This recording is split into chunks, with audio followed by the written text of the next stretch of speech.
All right, who would like to pray for us? Heather? Lord, we love you, and we just thank you for sending your son to die on the cross for us, and that you rose again 3 days later. Lord, I'm thankful that you just called us here to study, to know you more, that you continue to reveal yourself to us so that we may know you deeper. Lord, I pray that as we're feeling crushed and crammed with responsibilities at school and work, and church, and other areas, Lord, I pray that you give us grace to sustain us today and the days ahead. Lord, I pray that we would grow in our adoration of you. Lord, I pray that our thoughts would be of you, that our thoughts would be your thoughts, and we would grow in creativity so that we can ask good questions and just know you more and be good stewards of what you've given us. Lord, help us not lose sight of what is important and help us continue to just do our best to bring much honor and glory to you. We ask all in your name. All right, thank you, Taylor. All right, so I want to just make sure everybody's on the same page.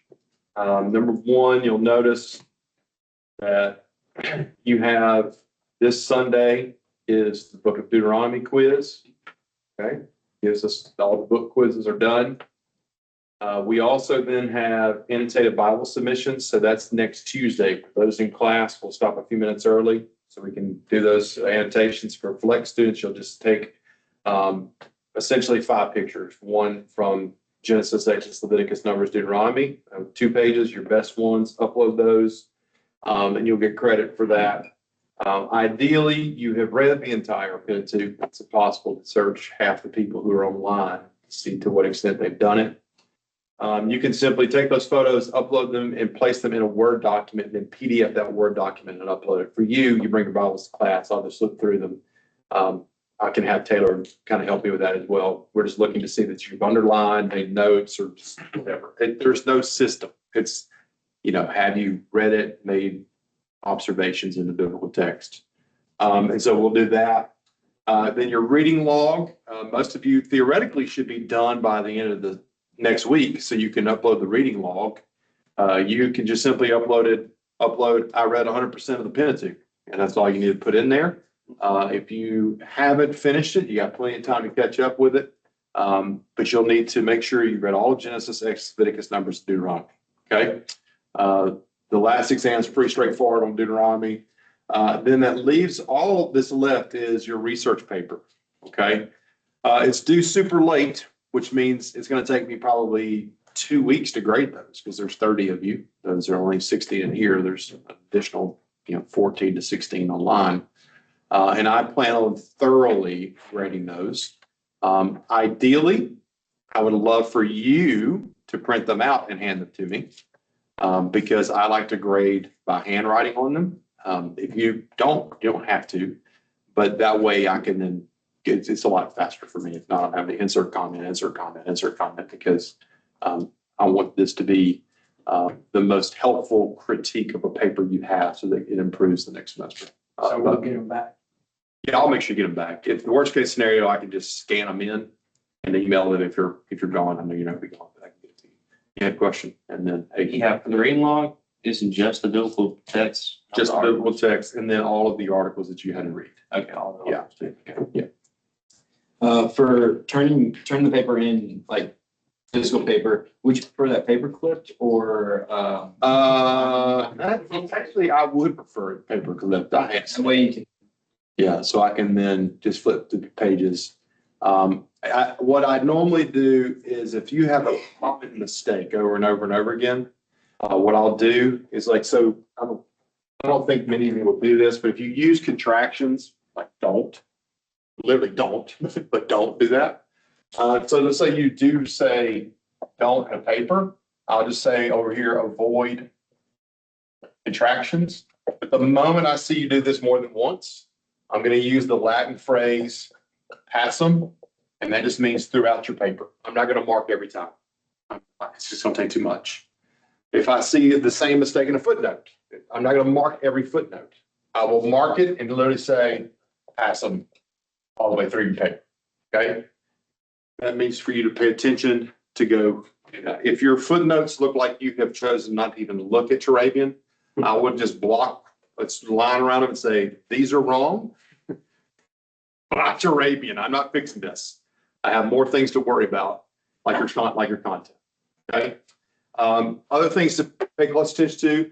I will mark every split infinitive. Sometimes split infinitives sound better if you split them. I split infinitives often, but proper grammar is that you don't split infinitive. So it's to verb, then adjective or adverb. Does everybody understand? So you don't put to quickly run. It's to run quickly. You understand that? So it's a split infinitive. I'll mark that. I'll mark comma splices if they're incorrect uses of however. I'll mark those if you don't use those properly. And then I prefer that you use, when you're referring to verses, you do this verse for one verse, two verses, so 1 through 2, verse 1. If you're doing chapter, it's chapter 1, and chapters, it's chapters 1 and 2, stuff like that. So you're just teaching you to learn the proper abbreviations. Ideally, Turavia doesn't provide biblical abbreviations. I'm not going to make you do those. But in the future, like Intro to Biblical Studies, where I can indoctrinate you, I will give all of you a list of biblical abbreviations for biblical texts. That way, as you move forward, you're using correct biblical abbreviations for each biblical book. They're not hard to memorize. Once you memorize them, they're PCK. And there's policies for it. So if it begins a sentence, it's a full spell out. If it's a reference to any biblical text or just biblical chapter, you use the abbreviation no matter what, no matter where it is, footnote, body of the paper. But if it always starts with paper, you spelled out. But I'm not requiring that this time. Okay. But I'm preparing you for master's work. And some of you who were expressed interest in PhD, you can never start too soon. Okay. All right. Let's get into the Bible. Let's get into the book of Deuteronomy. One last thing while we get here. So next class period. So we have, we are reading here. Hopefully you read Peter Voigt's work where he's interacting with Moshe Weinfeld. Arguing that it's not humanistic. That's Moshe's whole thing. It's the Deuteronomy is more humanistic in nature and not divine, which is odd since he's a Jewish scholar. But then you had Dan Block's The Burden of Leadership, which we're going to interact with. Not so much because I'm going to teach what Dan teaches. Like I'm just going to walk through the text, right? And then more than likely Thursday, we will still be in Deuteronomy. But then you will read these three and we may or may not discuss it. Okay. We will probably punt them down here. So it's where we'll talk a little bit about the Deuteronomic theology stuff, as well as this theology of the Pentateuch. This one, actually, James Wash Watts, his grandfather's building is named the Quad. If you're familiar with the James Wash Watts building, that's his grandfather. He has walked away from his Southern Baptist roots, to say the least. But he does teach at Syracuse, and he gives you a good overview of Deuteronomic theology. Okay, I don't always agree with what James writes, but you know, it'll give you an eye-opening read for sure. All right, so let's get started. We're going to start back in chapter 12. Slowly work through this. So we briefly introduced that. This notion of the centralization motif. It's tied to the documentary hypothesis, but it does not mean you have to hold to the documentary hypothesis if you hold that position. But essentially, this is one of those Deuteronomic theologies. The Deuteronomic theology introduces there is a time and a place in which God himself will choose his location. Does everybody understand? A place that God will choose. And that is going to be the controlling theme, that centralization motif.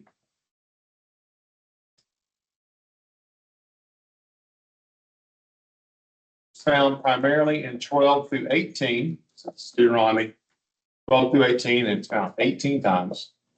It's then found one other time. I can't remember off the top of my head. I think it's chapter 6. And then it's going to be found also in the book of Nehemiah. Okay. So this core section of Deuteronomy introduces things that were not found in Exodus, Leviticus, and Numbers. And if it is found in Exodus, Leviticus, and Numbers, it is then going to be reinterpreted. Okay, so meaning it's going to either adjust, adapt. They are not meant to be viewed as contradictory. Why? Well, in the Exodus text, God gives it to them at Sinai. Leviticus is at Sinai. They wander in the wilderness for 40 years, and Deuteronomy is preparing them to live in the land of Canaan. That's where there can be some changes. Things that you did in the wilderness, you don't have to follow precisely in the land of Canaan, because now if you want to boil the Passover meal, you can. If you like boiled meat, you're a weirdo, but you can do it. Whereas in Exodus 12, it says you must roast it with fire. So by track. Now, when we get to chapter 12, then we begin right off the bat with trying to figure out, why is God centralizing? So that's the first question we have to ask. Why is God choosing to centralize his worship?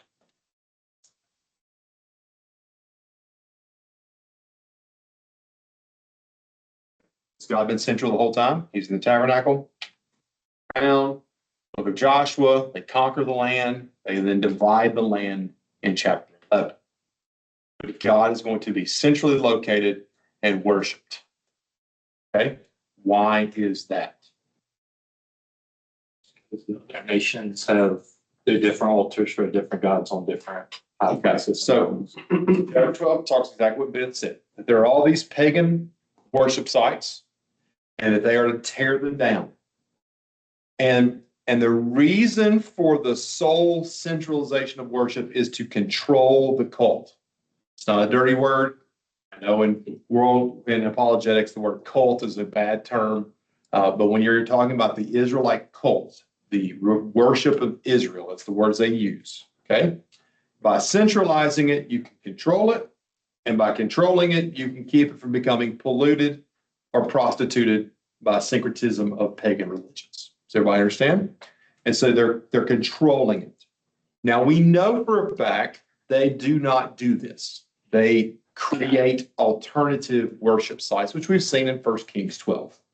All right, so we've already read chapter 12, part of it, but chapter 12 essentially it's going to, if you'll notice, beginning roughly around verse 10. But when you go over the Jordan and live in the land which the Lord your God gives to you to inherit, and when he gives you the rest from the enemies round about you, so that you may live in safety, then to the place which the Lord your God will choose to make his name dwell there you shall bring all that I command you, your burnt offerings, sacrifices, tithes, offerings, and present all that your votive offerings which you vow to the Lord. And you shall rejoice before the Lord your God, you and your sons, your daughters, your men servants, maidservants, and the Levites within your towns.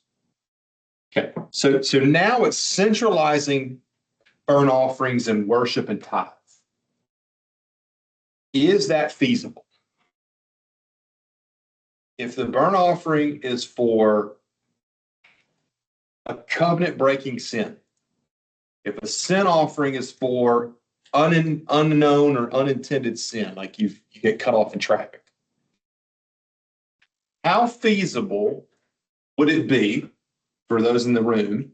How feasible would it be if the central sanctuary is in Slidell and you break the covenant and you have to walk from here to Slidell to make that burnt offering?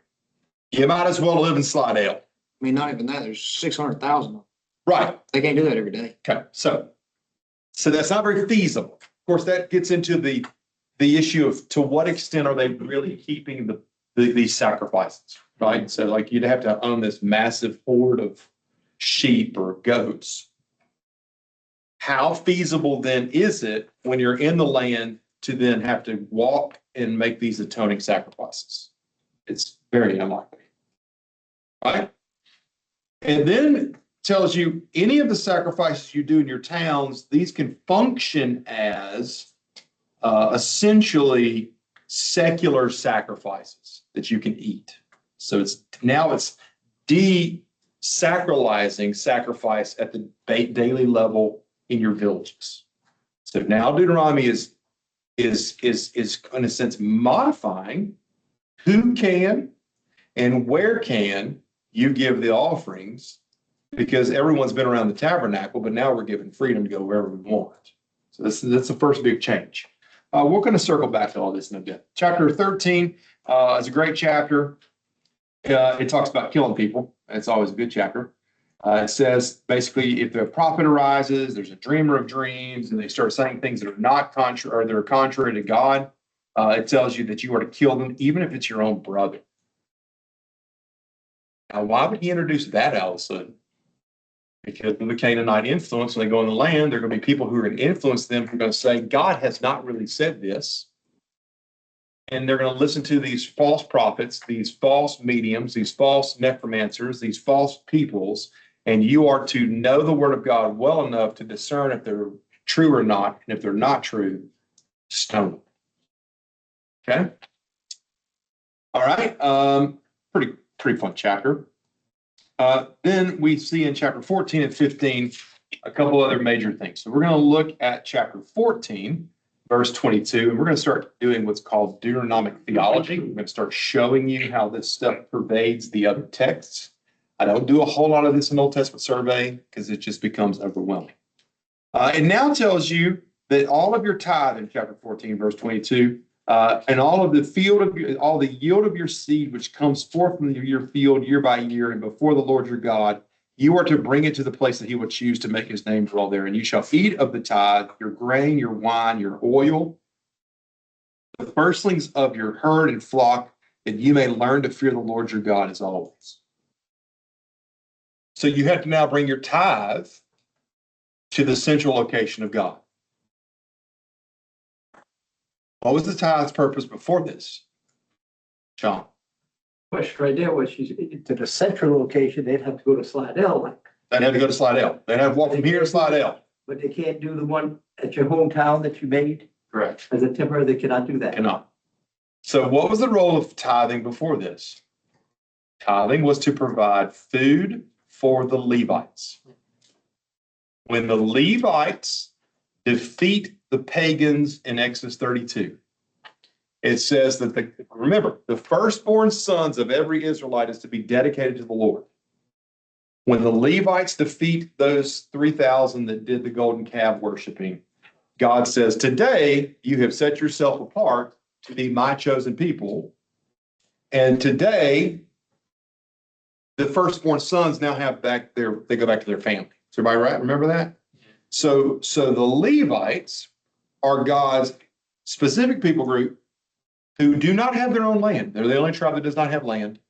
And they are to serve in the temple/tabernacle. Our tithes are to feed them. Listen to verse 22 again. You shall tithe all of the yield of your seed, which comes forth from the field year by year. If you go to Leviticus 27, it talks about you give a tenth of every time you have a tenth of your firstborn animals, a tenth of your first fruits, the tenth of the middle of the season, the tenth of the end of the season. That's not this text. This text says you tithe year by year before the Lord your God in a place which he will choose to make his name dwell there. You shall eat of the tithe of your grain, your wine, of your oil, your firstlings of your herd, your flock, so that you may learn to fear the Lord your God always. And if it is too far for you, so that you are not able to bring the tithe when the Lord your God blesses you, because the place is too far for you, like Slidell, from where you are, then you can sell it and bind up the money in your hand and go to the place, Slidell, and spend the money for whatever you desire, oxen, sheep, wine, or strong drink. Whatever your appetite desires. Oxen or sheep or wine or strong drink, whatever it craves, you shall eat there before the Lord your God and rejoice. Abraham is the first person to tithe. He gave a tenth back to Melchizedek, probably from the land he conquered. Jacob gives a tenth of everything after he wrestles God. And then you have Leviticus, Exodus and Leviticus talk about giving a tenth every time. Deuteronomy is now saying your tithe is not to support the Levites. It is to support the worship of God, that you come to God and you worship him, celebrating him, thanking him for all the blessings he's given you. That's typically not how we preach tithing in the Bible. We preach Malachi 3. You should go read Malachi 2 before you read Malachi 3. Malachi 2 says that you have not trusted in the Lord for his provisions. If you trust in the Lord for your provisions, he will provide for you the very things that Deuteronomy talks about. And then when you truly trust in him and fill up the storehouses in Malachi 3:10, that is so that those who do not have anything, the widow, orphan, the stranger, verses 6 through 9, would have food and no tithe because of the benevolence of our hearts. And God will revisit his favor because we have been favorable to his people. And that's the text we preach about tithing in our churches. when tithing is only mentioned in the New Testament when the widow mite is given by the widow, because it's all about gifts. This is about thanking God for what he's done in our lives, and we come there and we celebrate it. Thanking him for the provisions. Now, 1 Samuel chapter 8. So we're going to, 1 Samuel chapter 8 begins with a direct, almost direct quote from Deuteronomy 17. So we'll start there. When Samuel became old, he made his sons judges over Israel. The name of his firstborn son was Joel. The name of his second was Abijah. They were judges in Beersheba. Yet his sons did not walk in his ways, but turned aside after gain. They took bribes and perverted justice. Then all the elders of Israel gathered together and came to Samuel at Ramah and said to him, "Behold, you are old and your sons do not walk in your ways. Now appoint for us a king like the nations around about us." That's Deuteronomy chapter 17, verse 14. But Deuteronomy 14 and 15 does not say now appoint in the imperative. It says you may put a king over you like all the nations round about you. Verse 6, it says, this thing displeased Samuel when they said, "Give us a king to govern us." Samuel prayed the Lord. And the Lord said to Samuel, "Listen to their voice for all that they say to you, for they have not rejected you, they have rejected me from being their king. However, solemnly warn them of what the king will do." Verse 10 and following. Now we're seeing a shift in tithing found from Deuteronomy chapter 14. So Samuel told the words of the Lord to the people who were asking for a king. There will be these will be the ways the king will reign over you. He will take your sons and appoint them to be chariots, to be horsemen, to run before the chariots. He will appoint himself commanders of thousands, commanders of fifties, and some to plow his ground and to reap his harvest and make his implements of war and equipment of his chariots. We have a word for that in American politics. What is that word called? The draft. The draft. The daughters. He will take them and make them perfumers, cooks, and bakers. He will take the best of your fields, the vineyards of your orchards, and give them to his servants. He will take, there's the word for tithe, 1/10 of everything of your grain and vineyards and give it to his officers and his servants. We also have a word for that in our American context, taxes. So the kingship, the monarchy, will take what Deuteronomy envisions as an opportunity to worship and praise him and thank him for the bountiful blessings that the monarchy is going to turn into a tax. Which then Malachi 3 is responding back to this, right? Malachi 3 is resetting the original purpose, which is to support the Levites, but more specifically the widow, the orphan, and the stranger, in addition to those who need very things.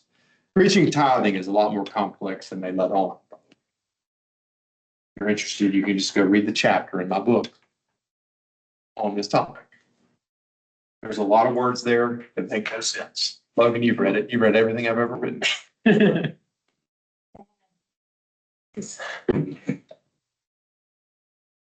Verse 28. At the end of every 3 years, you shall bring forth all the tithe of your produce into that year and lay it up within your towns for the Levite, because he has no portion. So you then have to also provide for the Levites every 3 years. Chapter 15 then talks about what you read about the 7 years of release. Now, this is one of the key facets that Peter Voigt's article really points out. And though Deuteronomy has some hard texts, it has some tough texts. It does speak to God's benevolence.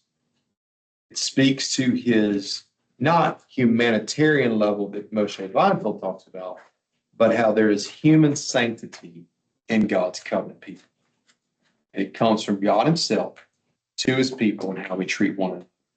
Now, he does tell you, we don't know that there is ever this year of release ever practiced, but it does speak to the humanitarian value from a theological perspective.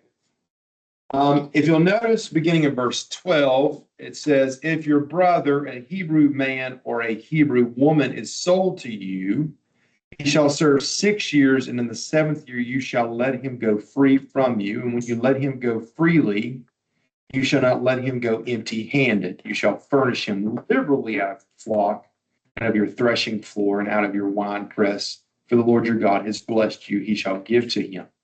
You shall remember that you were a slave in the land of Egypt. Some people were forced into slavery. They didn't have any money, so they had to force themselves into slavery. If you go read Hammurabi's code, guess what slaves have in Hammurabi's code? Nothing. They can be beat and treated however harshly they want to be done. Is that what that text says? That text says every 7 years that slave goes free. Not only do they go free, they get payment. They get payment for services rendered. Fire alarm at the run. All right. Chapter 16, we were covered with Exodus chapter 12, but this is the Passover. But now the Passover is only going to be kept in the land of Canaan. All right, the place that God will choose. Everybody see that? So how important is Passover? Remind me again. Pretty important. It's, you know, the ceremony of God delivering them out of Egypt. How many times was the Passover kept in your Old Testament? 3 times. That is a good guess. They do it in Exodus 12. They do it in Numbers the year later. They do it in the book of Joshua. So it says you have to do it in the central location. Look over to Joshua 5. Joshua 5, this is a fun chapter, right? Joshua 5, it says, we'll just read a few verses and I won't even exegete today. When all the kings of the Amorites were beyond the Jordan to the west, and all the kings of the Canaanites were about the sea, they heard the Lord and dried up the waters of the Jordan, and the people of Israel until they had crossed over, and their hearts melted, which is a Deuteronomic phrase. And there was no longer a spirit within them because of the people of Israel. At that time, the Lord said to Joshua, make flint knives and circumcise the people of Israel again for a second time. So Joshua made flint knives and circumcised the people at Israel and Gebeth Harloth, which you can go read the footnote of what that means. And this is the reason why. It's because Joshua circumcised them. All the people who came out of Egypt and all the men of war had died on the way in the wilderness, the book of Numbers. They came out. Those had been circumcised, but their children had not been circumcised. Therefore, God told them to be circumcised as adults. This is also during a time period called the Iron Age, because their swords are made of iron. And when Abram does this in chapter 17 of Genesis, they used flint knives. And this is said to roll away the reproach of the wilderness experience and their lack of faithfulness. And then you'll notice it says, that's in verse 9. Verse 10 says, while the people of Israel were encamped at Gilgal, they kept the Passover on the 14th day of the month at evening in the plains of Jericho. And on the next day after the Passover, they ate of the produce of the land of unleavened cakes and parched grain, and manna ceased that day. When they ate of the produce of the land, and the people of Israel had manna no more. That's where you get this military figure that shows up. Mighty warrior of God. So they kept it in Exodus 12. They kept it the first year in the wilderness, technically at Sinai. And then they did not keep it again for 40 years. When was the next time they keep the Passover? Does anybody know? Turn to 2 Kings 23. So 2 Kings 22, I guess we probably should read 22 and 23. Pretty important chapter. Since Matthew holds that Deuteronomy was written by Josiah, let's read why it's not. Josiah was 8 years old when he began to reign. Reigned 31 years in Jerusalem. His mother's name was Jedidah, daughter of Adiah, the Bozkath. He did what was right in the eyes of the Lord. He walked in the way of David his father. He did not turn aside to the right hand or to the left. Let's pause there. How many good kings were there outside of David and Solomon in the divided monarchy? There are 8. And there are 3 more godly than the other 5. You have Asa, Hezekiah, and Josiah. Which of them is the most godly of all of them? Josiah. Why is Josiah the most godly of all of them? I should not even. I knew better than the nonsense that comes out of your mouth. Dr. Ingber asked if we were giving you a hard time before class started. Of course you were. So let's listen to, I want you to keep your place in 2 Kings 22, but I want you to listen to Deuteronomy 17, verse 18. And when he sits on the throne of his kingdom, he shall write for himself in the book a copy of this law from which he is to give charge to the Levitical priests. It shall be with him, and he shall read it all the days of his life, and he may learn to fear the Lord and his God by keeping the words of this law and these statutes and doing them, that his heart may not be lifted above his brethren, and that he may not turn aside from the commandment, either to the right hand or to the left, so that he may continue long in his kingdom, he and his children in Israel. Listen to verse 2 again.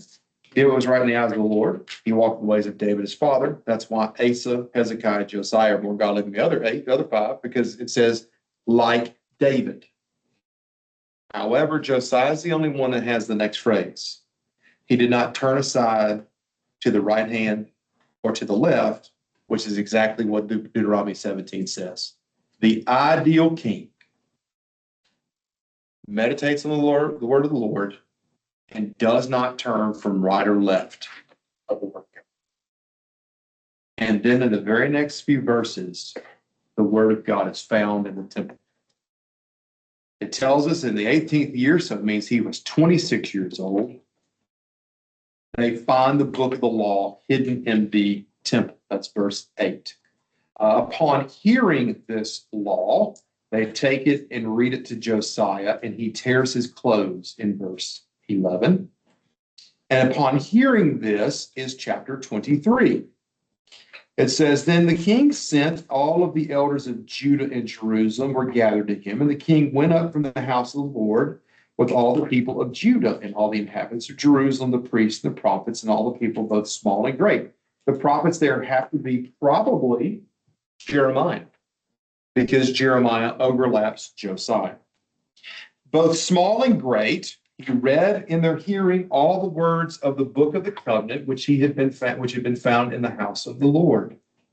The king stood by the pillar and made a covenant before the Lord to walk after the Lord and keep his commandments, his testimonies, and his statutes, which is the phrase Deuteronomy likes.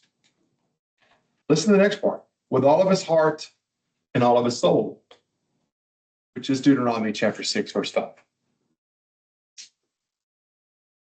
To perform the words of this covenant that were written in this book.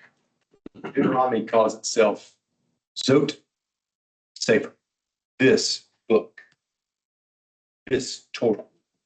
So the book of the law that's found in 2 Kings 22 isn't the 5 books of Moses. It appears to be the book of Deuteronomy. And I could go deeper, but I'm not. And then it says that, notice in verse 4, and the king commanded Hilkiah the high priest and the priests of the second order and the keepers of the threshold to bring out of the temple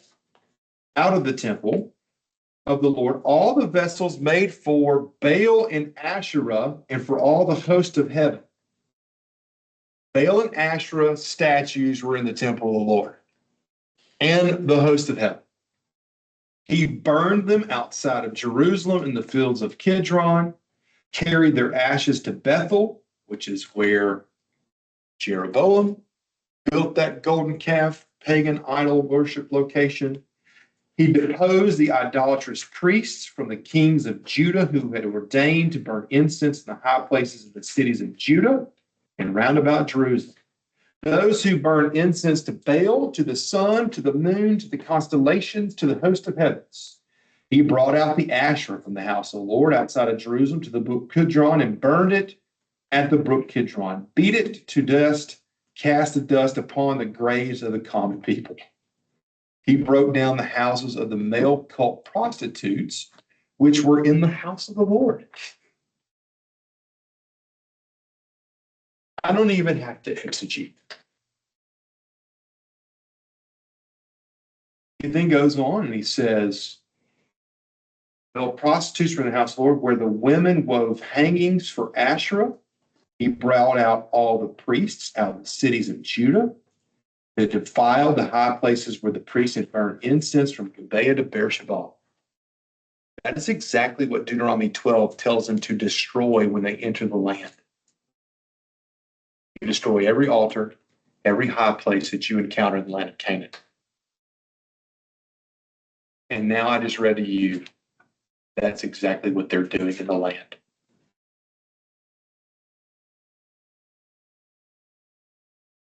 He broke down the high places of the gates that were in the entrance of the gate of Joshua, the government city, which were the left side of the gate of the city. However, the priests and the high places did not come up to the altar of the Lord. They ate unleavened bread among their brethren. If I were to keep reading, it would tell you he then goes into the north, which was destroyed in 722 BC, and they were still doing pagan worship in the other 10 tribes. And Josiah was so indignant, he went up north and destroyed all of that too. It tells you in verse 13, a king defiled the high place, and the king defiled the high places that were east of Jerusalem to the south of the Mount of Corruption, which Solomon, the king of Israel, had built to Ashereth, the abomination of the Sidonites, Chemosh, the abomination of the Moabites, Milcom, the abomination of the Ammonites, which you sacrificed children to. There's no wonder Jesus came. There is no wonder Jesus came. Like some of you are like, you didn't give us this in Old Testament survey. You're right, I didn't. This is 100% paganism. This is polytheism. This is not monolatry. This is not monotheism. This is idolatry, unacceptable, and that God is purging it. By the way, that's when Jeremiah 7 comes in. Y'all read Jeremiah 7? We'll go there next, because guess what? It ties right back to Deuteronomy in this chapter. Moreover, verse 15, the altar at Bethel, the one that Jeroboam built, he goes all the way up there and dashes it into pieces. And it's been destroyed for 100 years. The text says they were killed in northern Israel and no one lived there, but yet here Josiah is telling us somebody's up there doing dumb stuff. How angry was Josiah? He was an angry elf. I'm getting fired up. I love some Josiah. I can keep going. You can go read it. I don't want to spoil it for all of us who are going to take Israel the promised land. But look at verse 21. And the king commanded all the people, keep the Passover to the Lord your God, as it is written in this book of the covenant. For no such Passover had been kept since the day of the judges who judged Israel. And that is the book of Deuteronomy played into the book of Joshua. Question. So he, obviously it says that he was following after God, but like before he got Deuteronomy, he didn't know he would have an idea. Yeah, so his grandfather was Manasseh, who put the Baal and Asherah statues in the temple, put cult prostitutes. Y'all can go research that. I'm not touching that That here. brought him to go, okay, this And is, then Manasseh reigned 55 years. His son Ammon reigned for 2 years. Ammon died, thankfully, pretty shortly. And Josiah came into power at 8 years old. By 18 years later, 26. You can only imagine that Hilkiah, the high priest, and Shaban were in some sense Yahwists. But they were overcome with the paganism in the community. And they find the Torah, or the book of Deuteronomy, in my opinion, in the temple. They read it and realize this is the word of the Lord. And their hearts are grieved. It begs the question, where was the word of the Lord from Joshua all the way to now? I don't know. John. Do you think that's the reason why they hid it from everybody? I don't know why they hit it. I think it's a horrible argument to argue it was written. I've worried, you don't even have to, look, you're reading the English. If you were to look at the Hebrew is even more connected to Deuteronomy, but that doesn't mean that it was written then. I think it's being composed in such a way that you are to recognize the law that's found in 2 Kings 22 is the book of Deuteronomy from Moses. And that it is so overwhelming the travesty of how far they've gone away from God that Josiah just goes on this just vindictive killing spree, for lack of better terms. That's what he does. Vindictive is probably the wrong word. A justified righteous purging. Now listen, just go to Jeremiah chapter 7. Jeremiah 7 is a good text. I mean, some of you can remember this from our survey. Jeremiah is told to go stand at the temple and preach this message. And he says, go stand in the gate of the Lord's house and proclaim there, hear these words of the Lord, you men of Judah. And he says, don't trust in the deceptive words of this is the temple of the Lord, the temple of the Lord, the temple of the Lord. He follows up with 4 conditional clauses. So you have 4 conditional clauses, 5, 6, and 7, followed then by the apodosis in verse 7.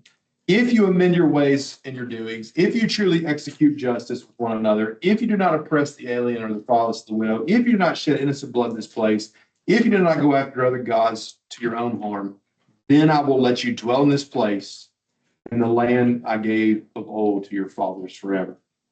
Do not, he said, behold, you who have trusted the deceptive words to no avail, will you steal, murder, commit adultery, swear falsely, bear incense to Baal, go after other gods that you may have not known, and then come and stand before me in this house, which is called by my name, which is exactly what Deuteronomy says, chapter 12, verse 5. You will go to the place which the Lord your God chooses to put his name there among all the tribes of Israel. And when Solomon builds the temple in 1 Kings 8, it says, this is the place of my name. Then he goes on, and then of course he quotes, he has a quote, Jesus quotes in verse 11, has this house which is called by my name become a den of robbers in your eyes? So when Jesus overturns the money changers in Matthew's gospel, chapter 21, 21, behold, I myself have sinned, says the Lord, go to now the place where I first dwelled, Shiloh. We're never told Shiloh was destroyed in the text, but he says, go to where my name dwelled first, and look what I did to it too. Why? Because of Eli and Samuel's boys. Now, back then to Deuteronomy, this is why I tell you often this is the most important book in the Old Testament, because I just connected a lot of that for you. So the Passover is a pretty big deal, but obviously walking to Slidell is too far to go. So we're just not going to do it. Like ever. Yeah. All right. Let's look at chapter 16, then verse 18 and follow. I think these probably have some messianic prophecy built into them. So now we're moving into what we call judicial or social categories. We've already seen once where Moses couldn't handling all the people in the book of Numbers, so God gave him 90 elders to help. Y'all remember that? Listen, verse 18. You shall appoint judges and officers in all of your towns, which the Lord your God gives to you according to your tribes. They shall judge the people with righteous judgment. You shall not pervert justice. You shall not show partiality. You shall not take a bribe, for a bribe blinds the eyes of the wise and subverts the cause of the righteous. Justice, the Hebrew text literally says justice is what the Hebrew text says, meaning justice and only godly justice shall you follow, that you may live and inherit the land which the Lord your God gives to you. So Zedek, righteous, which means perfect righteousness. Did Jeremiah 7 not just say that? Who executes justice? Notice, if you will, in chapter 17, verse 8. If any case arises requiring a decision between one kind of homicide or another, legal right or another, or kind of assault or another, any case within your towns which is too difficult for you, then you shall arise and go to the place which your Lord your God will choose, and coming to the Levitical priests and to the judge, We have no idea who the judge is. Sounds like there was a Supreme Court dude in Jerusalem. You present it to them, and you shall consult them, and they shall declare to you a decision. Then you shall do according to that what they declare to you from that place which the Lord will choose. You shall be careful to do according to all that they direct you to do. Okay, so now the first step in Moses is setting up an infrastructure to when he is going to die. First thing he does is set up judges in each town. This is what we call city elders. You go to the city gate. Y'all familiar? And then if there's a case too difficult, you kick it to Jerusalem, technically, and they give you the answer. Let me show you some other stuff. Let's flip over to 2 Samuel.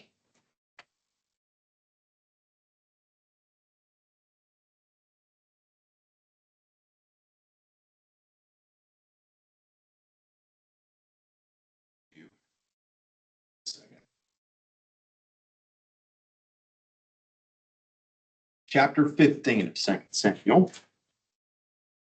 Absalom is trying to start a coup against his dad. Let's see if you can connect some dots. After this, Absalom got himself a chariot and a horse, 50 men to run before him. Absalom used to rise early and stand beside the way of the gate. And when any man had a suit to come before the king to judgment, Absalom would call to him and say, "From what city are you?" And when they said, "Your servant is from such and such a tribe in Israel," Absalom would say to him, "See, your claims are good and right, but there is no man deputed by the king to hear you." Absalom said, moreover, "Oh, that I were a judge in the land, and every man with a suit or cause might come to me, and I would give him justice." What is your inference from that verse, those verses?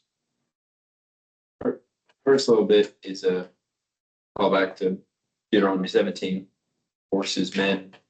Then he does what a judge does. And then like, oh, well, wish there were a judge here. Okay, so what is the logical inference that can be drawn here?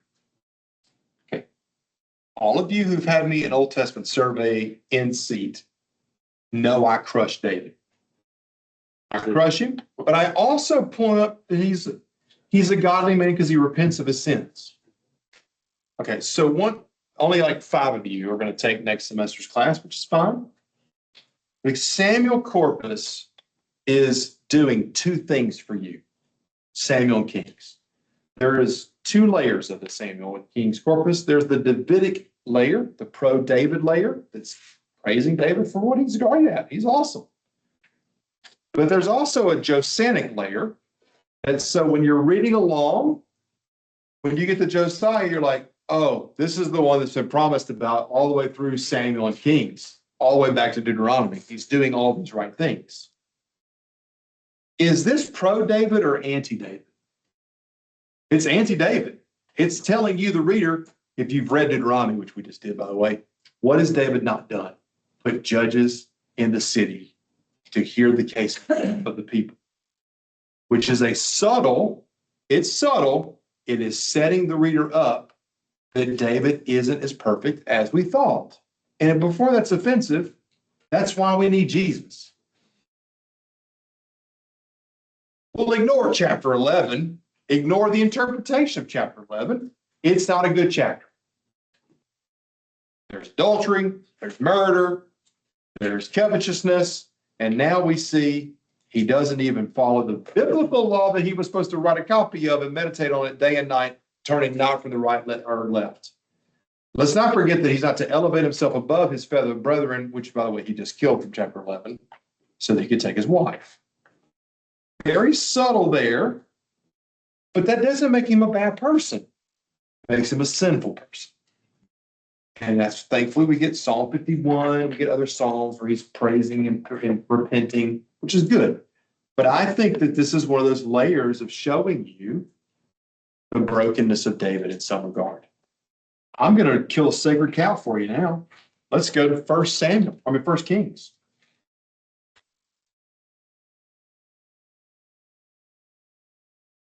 Let's go to chapter 4.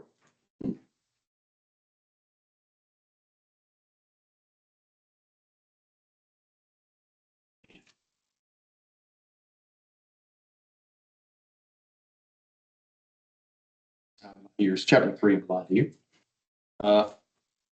Verse 16. And two harlots came to the king, stood before him. One woman said, "Oh, my lord, this woman and I dwell in the same house. I gave birth to a child while she was in the house.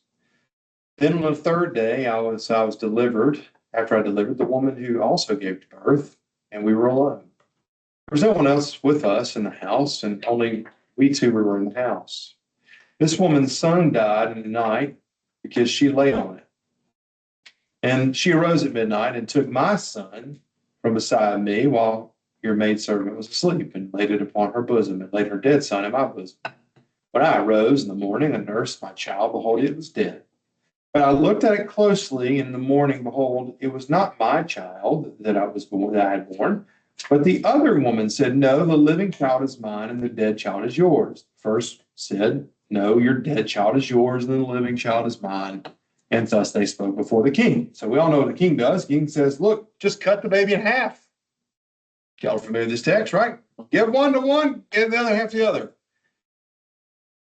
And that's when the mother of the baby said, "No, just let her have it. I'd rather him be alive than cut a baby in half."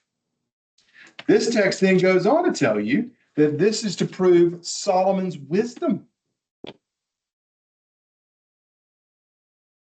They stood in awe of the king because they perceived that the wisdom of God was with him, and he had rendered justice.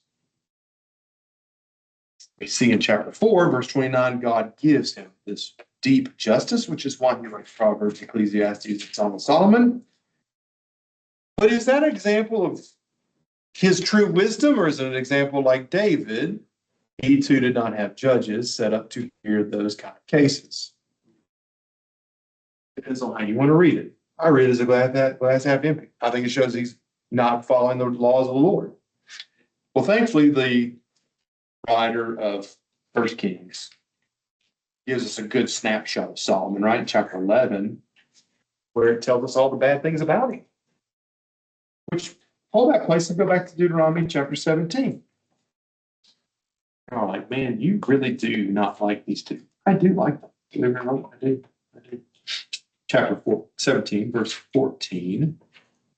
Oh, sorry. Let me back up. Verse 10 of chapter 17. Then you shall do according to which you declare to you the place which the Lord God will choose, and you shall be careful to do according to all that they direct him to do, according to the instructions they give to you, and according to the decisions which they have pronounced upon you, you shall do. You shall not turn aside from the verdict which they declare to you, either to the right hand or the right hand, to the left hand. The man who acts presumptuously, but by not obeying the priest, who stands to minister before the Lord their God or the judge, that man shall die. So you shall purge the evil from Israel, and all the people shall hear and fear and not act presumptuously again. When you come to the land which the Lord your God gives to you to possess it and dwell within it, and you shall say, I will set a king over me like all the nations round about me. You may indeed set a king over you, whom the Lord your God will choose. One from among your brethren you shall set over as king over you. You may not put a foreigner over you who is not your brother. Only for he must not multiply for himself horses, cause his people to return to Egypt to multiply horses, since the Lord has said to you, you shall never return that way again. He shall not multiply wives for himself, lest his heart turn away, nor shall he multiply greatly himself silver and gold.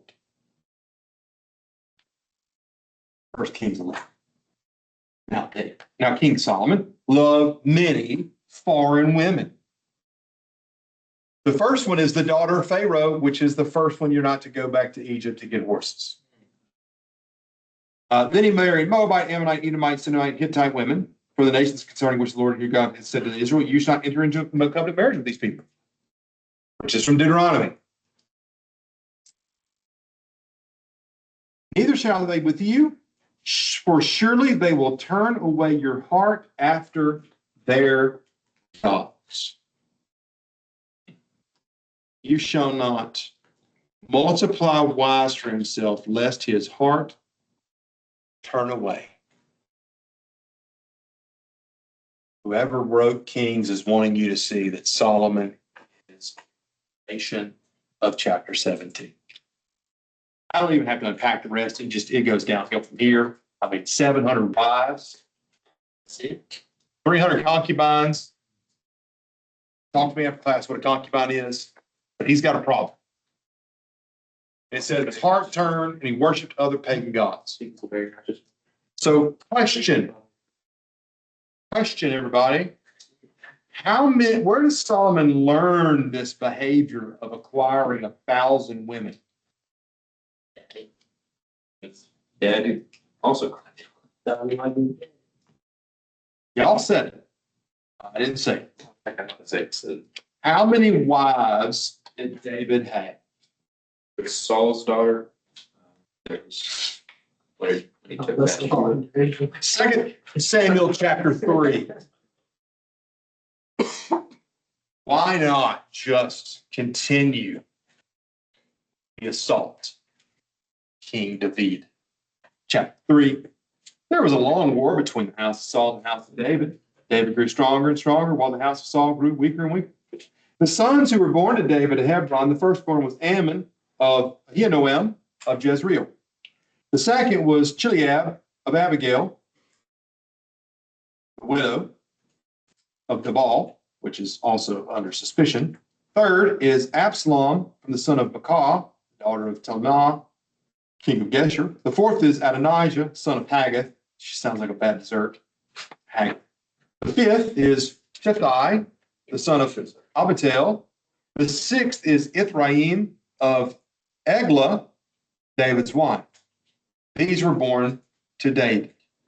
We also know there is Bathsheba, the mother of dead child number 1, and Solomon. So that's 7. Okay. We also know, not listed, his other wife who did not bear him a child, Michal, Saul's wife, or Saul's daughter. So we have 8 wives, 7 of which produced children. Now, if you want to keep reading, this one is a doozy. Chapter 5 tells us a nice little anecdote about him. Let me find it for us. I'm sorry, I'm shooting from the hip. Verse 13, it says, and David took more concubines and wives from Jerusalem, which means the other 8 that we've read, he took additional wives and concubines from Jerusalem after he came to Hebron, and more sons and daughters were born to him. And then these are the names of those who were born to him in Jerusalem. A whole list of them: 1, 2, 3, 4, 5, 6, 7, 8, 9, 10, 11, 12. Subtract Solomon from that list, so 7 plus 11 from a bunch of women. And then we know Absalom sleeps with his dad's 10 concubines up on the roof.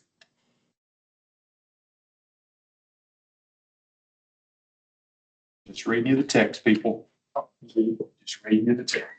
You know it's coming, didn't you?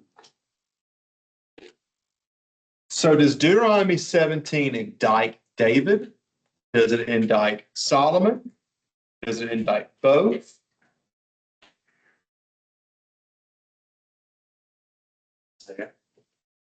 Chuckling with your brother. I'm joking about it.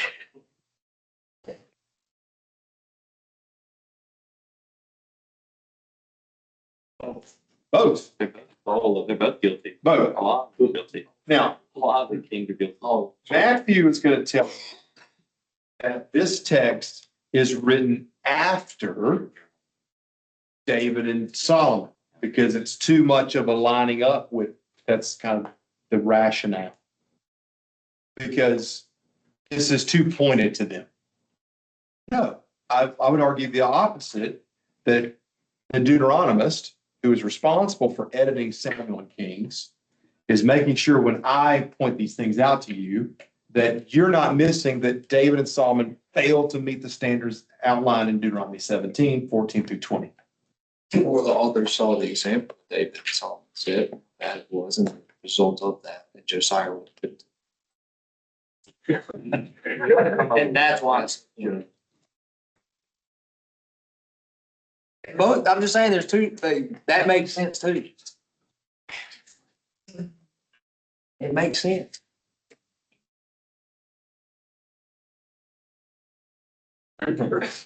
It makes sense, Jeff. Chapter 18, verse Bradford, last name B-R-A. It don't roll off the tongue like bird. Chapter 18, verses 1 through 8. The Levitical priests, that is all the tribe of Levi.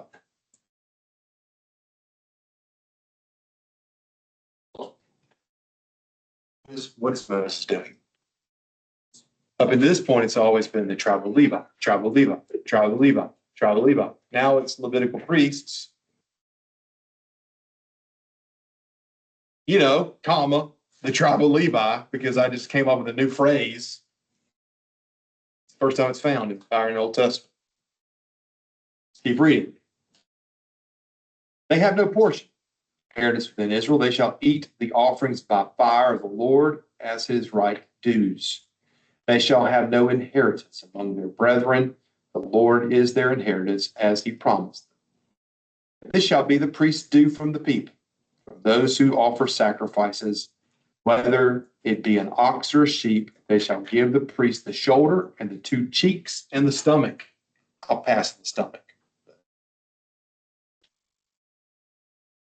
First fruits of the grain, your wine, your oil, the first of the fleece of your sheep, they shall give to him, for the Lord your God has chosen him out of all of your tribes to stand and minister in the name of the Lord, him and his sons forever.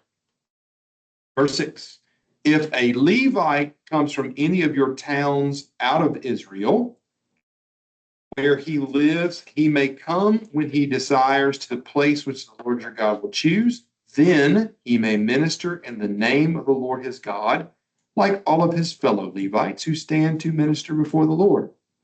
They shall have equal portions in to eat, besides that he receives for the sale of his patrimony. What is the flip side? What is this text saying? It would appear that he is desacralizing the entire tribe of Levi. If you want to be a Levite priest, the only place you can do Levitical priestly duties is at the place that God chooses. They are losing their ordination. You don't want to work in the central sanctuary. If you want to come the 3 times a year, that's fine. You'll get taken care of.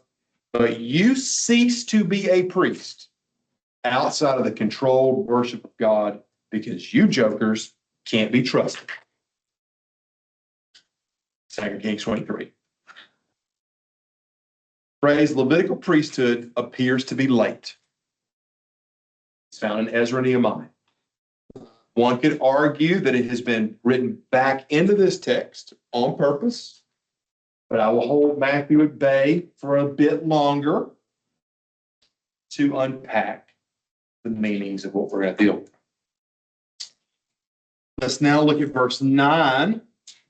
When you come into the land which the Lord your God gives to you, you shall not learn to follow the abominable practices of the nations. There shall not be found among you anyone who burns his son or his daughter as an offering. Why would you have to tell people not to do child sacrifice? Somebody They're probably doing it. Somebody's doing it, like Manasseh, like Ahaz. And by the way, if the 2 kings are doing it, people are doing it. I had a student one time, last time I taught this class, like I had a student get mad at me that there's no child sacrifice in the Old Testament. I'm like, dude, we're in this class. We've covered where Abram had to bind Isaac. Jephthah kills his own daughter. It's amazing when you read it. There shall not be found among you anyone who burns his son or his daughter as an offering, anyone who practices divination, soothsayer, augury, sorcery, charming, medium, wizard, necromancer. For whoever does these things is an abomination to the Lord. Because of these abominable practices, the Lord your God is driving them out before you. You shall be blameless before the Lord your God.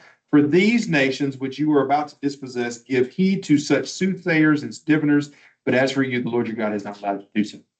The Lord your God will raise up for you a prophet like me from among you, from your brethren, him you shall heed, just as you desired of the Lord your God at Horeb on the day of the assembly, when you said, let me not hear again the voice of the Lord my God and see this great fire, lest I die.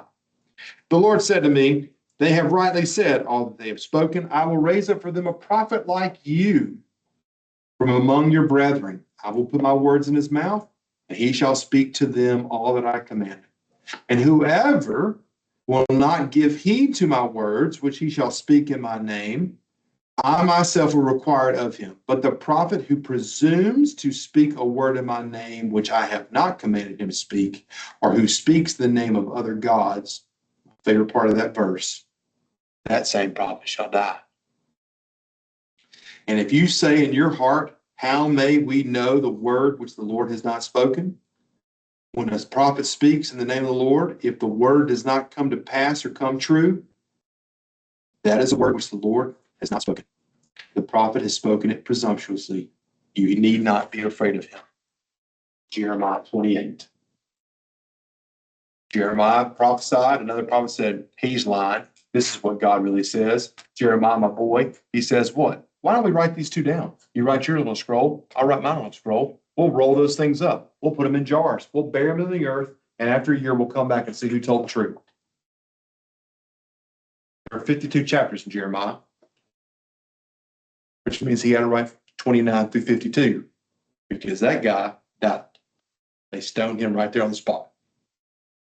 Now, I have engaged this with other scholars, and I have my own thoughts of who is a prophet like Moses, but who are your thoughts for a prophet like Moses? What prophet speaks on behalf of God to all of Israel? What prophet leads them into war? What prophet helps speak, religiously speaking, into their livelihood? I used to have some other theories. I only have one now. In the Old Testament, we obviously know this is pointing to Christ, but Is it talking about Messiah? no, I do think it's speaking about Elijah. I think Moses and Elijah being at the Transfiguration are telling us the only prophet like Moses after him is Elijah. I used to think it was Jeremiah, but they hated Jeremiah. They listened to Elijah. Elijah just kind of got a little soft spined and ran off. Ultimately, I think this text is messianic. I think it's talking about Christ being, as the author of Hebrews says in chapter 3, Jesus is superior to Moses, right? I think the Transfiguration speaks to Jesus is superior to Moses and Elijah, which I think by the fact that Elijah's at the Transfiguration is saying that he is the most poignant prophet like Moses in the Old Testament. By track. But then if we can't put our finger on anybody other than Elijah, it just adds to Matthew's argument this book is late.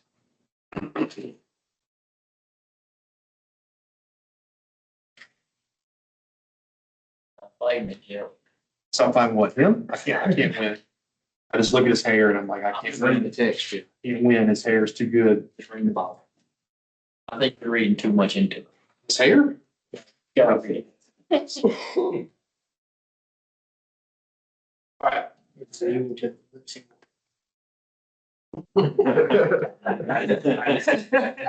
I didn't hear you. Let's hope. Awesome. All right, if you will turn to Nehemiah chapter 1.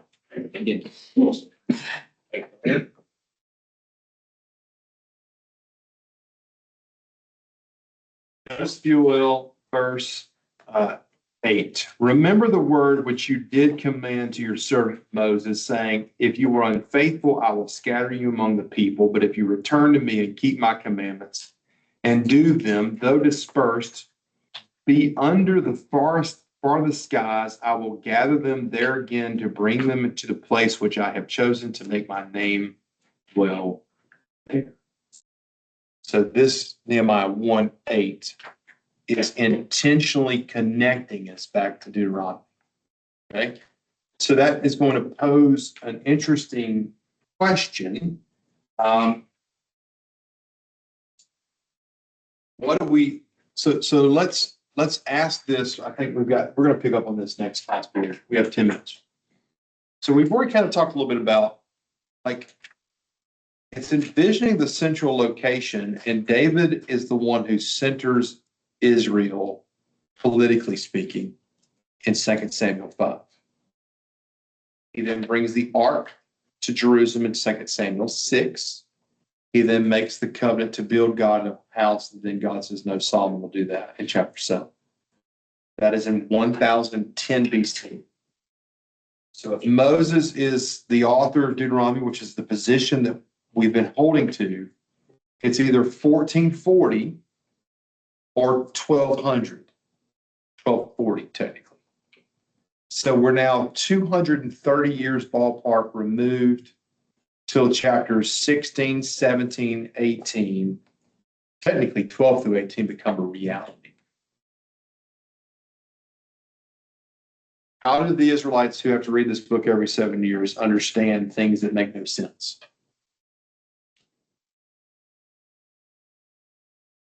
I watched a video last night, 7 years ago. I won't say who it was, but 7 years ago, a guy was talking about that there's going to be this thing called artificial intelligence, where there's going to be a supercomputer that's going to take all of our knowledge of all the things that we write and say that have been uploaded to the internet, and it will create a synthesis of thinking that then will distort our understanding of reality, because it will be a collective think tank.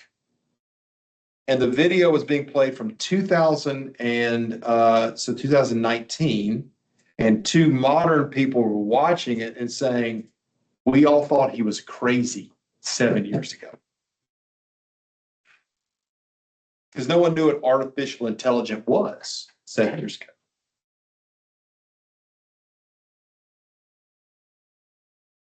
What is the place that God will choose? What is a king? What is the delimitation of the priesthood that we've always known that they were in charge and killed people over? We mispave. Now you see that it does appear Deuteronomy has different layers of audience.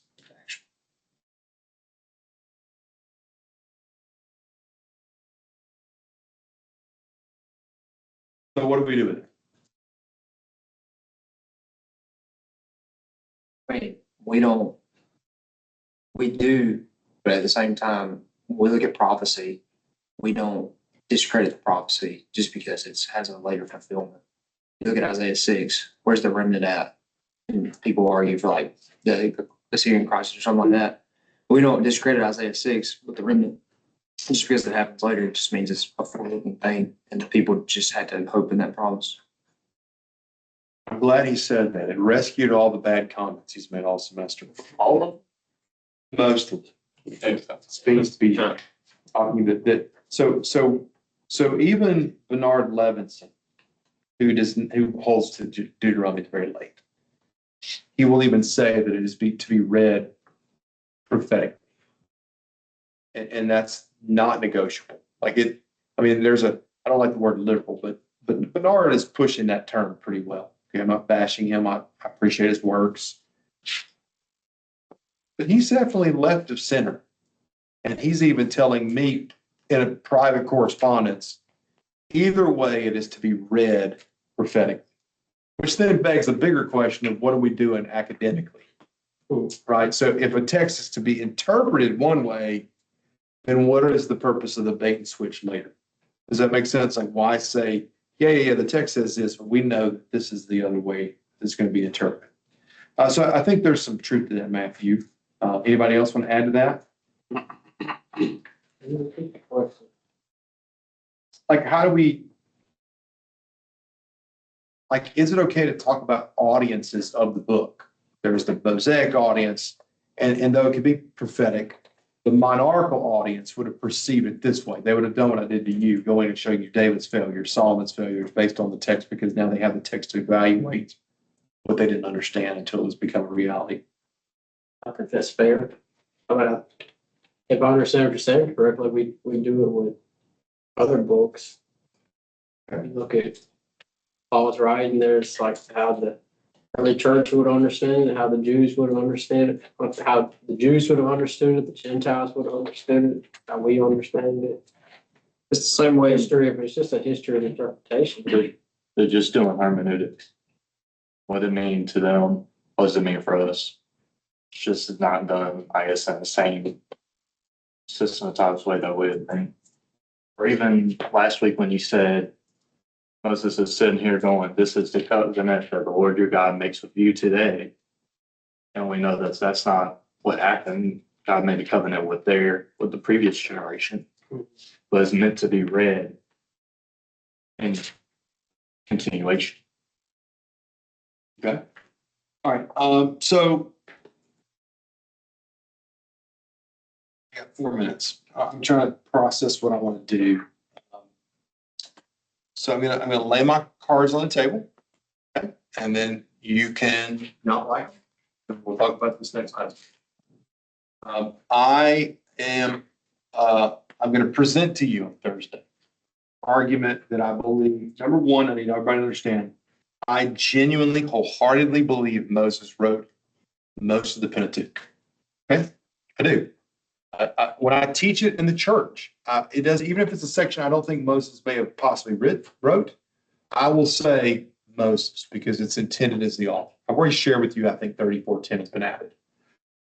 However, I also think that Ezra is responsible for editing the book. Okay, and so what I'm going to present to you on Thursday. This is where I tell you I don't think my dissertation. I disagree with my dissertation. I actually believe the original text said a place that God would choose was literally Jerusalem, the place that God chooses. And I'm going to show you why I think that's the case. I'm going to show you textually that that's found somewhere. And I think that it now shows that the book of Deuteronomy in its final form. Okay, so think about this. We've never really talked about this. I don't want to try to, this is going to make your head hurt. In hermeneutics, you get taught who wrote it, when they wrote it, to whom they wrote it. What's the main purpose? That's standard hermeneutics. Who, what, when, where, why. What do we do when a text is then added to a collection of writings? For example, if you're taking New Testament survey, and I want to talk about Calvinism, and I want to talk about Romans 9 and Ephesians 1, you know what I mean? I'm going to be like, we're going to do this, Romans 1, or Romans 9, Ephesians 1. One of you who's not a Calvinist is going to say, yeah, but what do you do about John 3:16? Which I would say, you probably should go read John 3:16. It has nothing to do with this conversation, but I digress. You'll say, well, what about this text or that text, right? Which, by the way, are fair points. Because now what we're arguing is instead of identifying a singular text, we're now looking at all of Paul's writings, like Galatians 2, which adds to my argument, but also other parts of Paul's writing that don't add to my argument. But then how does Paul's writings of these 13 match up or align with the Gospels? Is everybody tracking? So then when we read Paul, there's the who, what, when, where, why of Romans, but what do we do in light of the Gospel of John, maybe? Does everybody track? In other words, there's the who, what, when, where, why with text, but then that text has to be filtered into how it was then canonically part of a section of the biblical scriptures. So if I understand, that means there is a secondary context of a reading. And then there is the order to which the canon was formed and put in order. Does everybody understand? Which means that whoever put the 27 books in order, put them in an order for you to read them in that order that's telling you there's a rationale behind that order for reading, which is a different historical context. Does everybody understand? And it is not debated. It is 100% understood. The final form of the Pentateuch is put into its canonical form by Ezra.